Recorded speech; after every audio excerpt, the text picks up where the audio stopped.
എന്ന ഒരു വാക്കും ഒരു കാര്യവും ബഹുമാനപ്പെട്ട വാസവൻജിയും വീണ ജോർജും മറന്നിട്ടുണ്ടെങ്കിൽ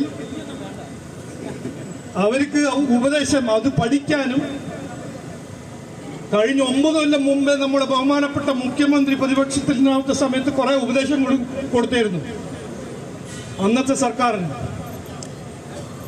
അദ്ദേഹം പറഞ്ഞതെന്നാണ്, ജനങ്ങൾക്ക് സേവിക്കാൻ പറ്റുന്നില്ലെങ്കിൽ രാജിവെക്കണം. അദ്ദേഹം ഒന്ന് പറഞ്ഞ കാര്യമാണത്. അത് ഇന്നും നടക്കില്ലേ? നടക്കണ്ടേ? രാജിവെക്കണം.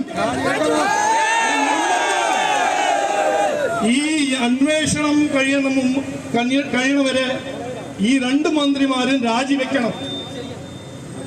അത് ഞങ്ങളുടെ ഡിമാൻഡാണ്. ഇന്ന് ഞങ്ങൾ 3 ഡിമാൻഡ് മുമ്പോട്ട് വെക്കുന്നു. ഒന്ന്, ബിന്ദുവിന്റെ കുടുംബം അവർക്കൊരു 25 ലക്ഷം മിനിമം കോമ്പൻസേഷൻ കൊടുക്കണം. ബിന്ദുവിന് മോന് സർക്കാർ ഒരു ജോലി കൊടുക്കണം. ഈ ഇൻവെസ്റ്റിഗേഷൻ, അന്വേഷണം, ഇവിടെ ആരാണ് ക്രിമിനൽ നെഗ്ലിജൻസ് ചെയ്തത്, ഏത് മന്ത്രിയാണ്, അത് PWD ആണോ, അത് ആരോഗ്യമന്ത്രിയാണോ, 2 ആളാണോ, അതിന്റെ ഒരു അന്വേഷണം നടക്കണം.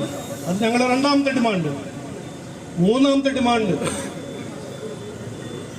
നാടിന്റെ സംസ്ഥാനത്തെ എല്ലാ ഗവൺമെന്റ് ആശുപത്രിന്റെ ഒരു ഓഡിറ്റ് പെട്ടെന്ന് നടത്തണം.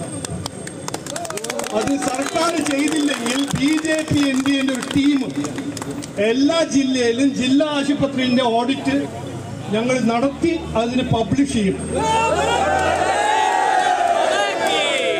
അപ്പോ ഇത് ഒരു നിസ്സാരം ഒരു രാഷ്ട്രീയ ഒരു ഇവന്റ് അല്ല.